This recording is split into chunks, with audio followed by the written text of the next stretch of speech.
Salam.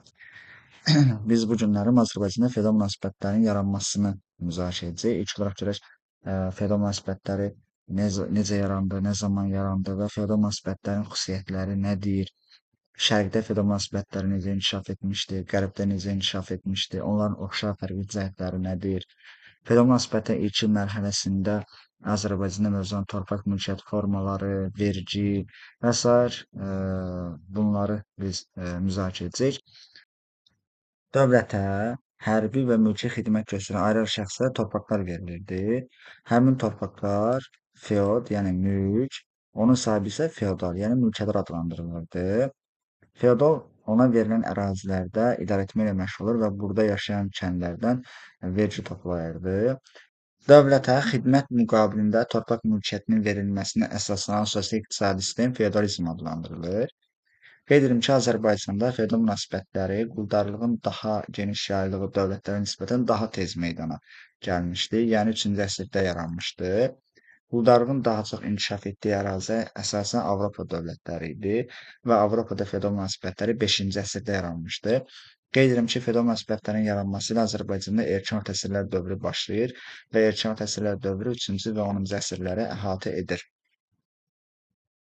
Azərbaycan ərazisində mövcud olan Atropatena və Albaniyada feodal münasibətlərin yaranması oxşar xüsusiyyətlərə malik idi və Azərbaycanda və bütövlükdə Şərqdə torpaqlar əsasən dövlət mülkiyyətində idi.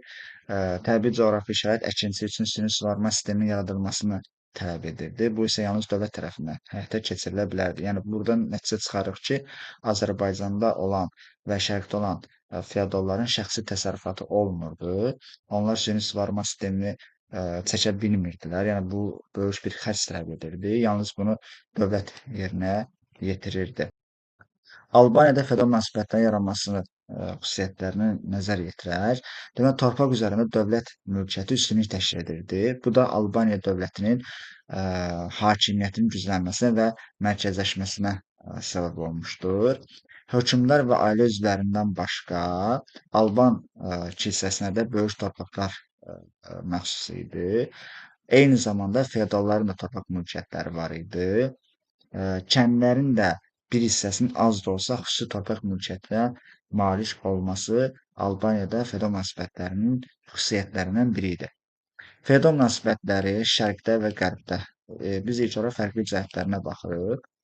Əvvəl də qeyd etdik ki, torpaq üzərində dövlət mülkiyyəti üstünlük təşkil edirdi. Feodallar dövlətə xidmət əvəzində onlara verilən torpaqlarda yaşayan kəndliləri də idarə edirdilər. Kəndlilərin evi, az da olsa torpağı, mal-qarası, əmək alətləri var idi. Şərqdə isə feodallar geniş torpaq mülkiyyətinə malik idi, yəni feodalların öz təsərrüfatı var idi. Feodallar öz malikanədə hərbi və iqtisadi hakimiyyətə malik olmaqla yanaşı öz adlarına pul kəsdirə bilirdilər, vergi məsələlərini müəyyən edirdilər, məhkəmə səlahiyyətlərinə malik idilər. Kəndlərin çoxu həm şəxsən, həm də iqtisadi cəhətdən feodallardan asılı idi. Yəni təhkimli kəndli münasibətləri burada mövcud idi. Oxşar cəhətlərinə baxırıq. Kəndlilər torpağı əkib becərir, vergi ödəyir və mükəlləfiyyət daşıyırdılar. Qalalar, yollar, körpülər və s. tikililər inşa etmək kəndlər üzərinə düşürdü. Bu son cümlədə bir növ mükəlləfiyyətdir. Feodal münasibətləri Azərbaycanda və Avropada demək mövcud olduğu dövr. Azərbaycanda dedik ki, yaranıb 3-cü əsrdə, Avropada dedik ki, feodal münasibətlər yaranıb 5-ci əsrdə. Azərbaycanda feodal münasibətləri daha gec süqut etmişdi. Yəni 19-cu əsrin ikinci yarısında süqut etmişdi, amma Avropada isə 17-ci əsrin ortalarında. Yəni burada belə bir nəticə çıxır ki, Azərbaycanda feodal münasibətləri daha tez yaranıb, daha gec dağılıb. Avropada isə daha gec yaranıb, daha tez dağılıb. Torpaq mülkiyyəti. Əsasən dövlətin mülkiyyətində idi torpaqların əksəriyyəti, amma Avropada isə feodalların geniş torpaq mülkiyyəti var idi. Kəndlərin vəziyyəti. Kəndlər feodallardan əsasən iqtisadi cəhətdən asılı idi, yəni torpağa görə asılı idilər. Amma Avropada kəndlər təhkimli idi, yəni həm şəxsən, həm də iqtisadi cəhətdən asılı idilər. Feodallar Azərbaycanda süni suvarma şəraiti əlverişli olmadığı üçün feodallar demək olar ki, təsərrüfatla məşğul olmurdular. Amma Avropada feodalların şəxsi təsərrüfatı var idi. Erkən əsrlərdə hə, qeyd edim ki, erkən əsrlərin başlanğıcında iki əsas torpaq sahibliyi var idi. Bir irsi idi, digəri isə şərti idi. Feodal münasibətlər inkişaf etdikcə şərti verilən torpaqlar da tədricən irsi mülkiyyətə çevrilirdi.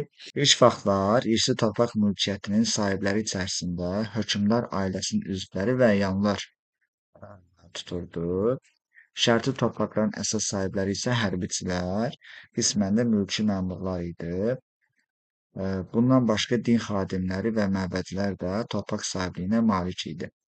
Sasanilər dövründə mövzuların torpaq mülkiyyət formalarına diqqət edək. İki əsas torpaq mülkiyyət forması var idi. Dastakert və xostaq idi. Dastakert ayrı-ayrı feodallara məxsus olmaqla nəsildən nəsilə keçən irsi torpaqlar idi.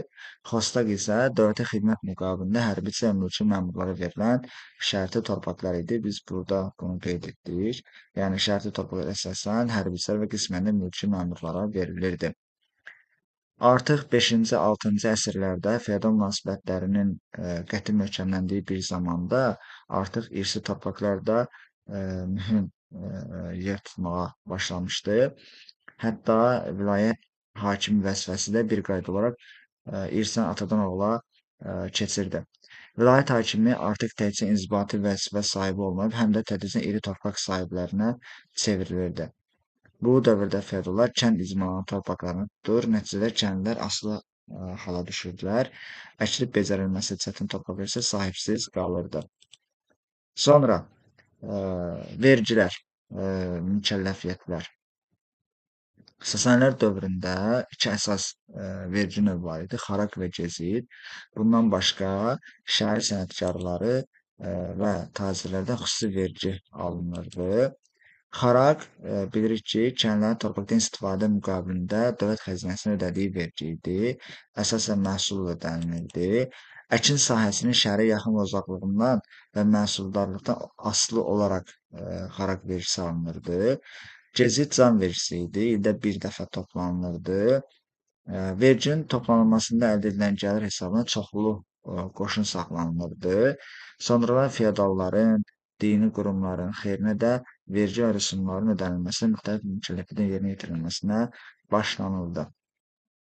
Qeyd edim ki, keçmiş azad icma üzvləri əvvəllər ancaq dövlətə vergi ödəyirdi, lakin zaman keçdikcə dövlətlə yanaşı eyni zamanda icma torpaqlarının yerləşdiyi vilayət hakimi də onlardan vergi alırdı.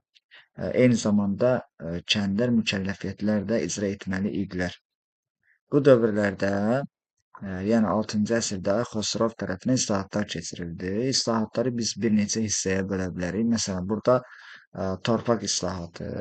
Torpaq islahatına əsasən deyə bilərik ki, sahibsiz torpaqlar hərbiçilərə paylanıldı. Hətta biz burada xostaq torpaq mülkiyyət formasının yaranmasında Xosrov Əmişdavanın islahatları nəticəsində olduğunu qeyd edə bilərik. Sonra bundan başqa vergi yığan məmura özbaşına son qoyuldu. Uşaqlar, qadınlar, qocalar, hərbiçilər, kahinlər, məmurlar hamısı can vergisindən azad edildi. Bu isə vergi islahatı kimi nəzərdə tuta bilərik. Xosrov Əmişdavanın keçirdiyi islahatlar qeyd edirəm ki, feodal münasibətlərin inkişafına müsbət təsir göstərmişdir. Azərbaycan kəndləri feodaldan şəxsən asılı deyildi, qeyd etdiyimiz kimi yalnız iqtisadi cəhətdən, yəni torpaqla asılı idilər.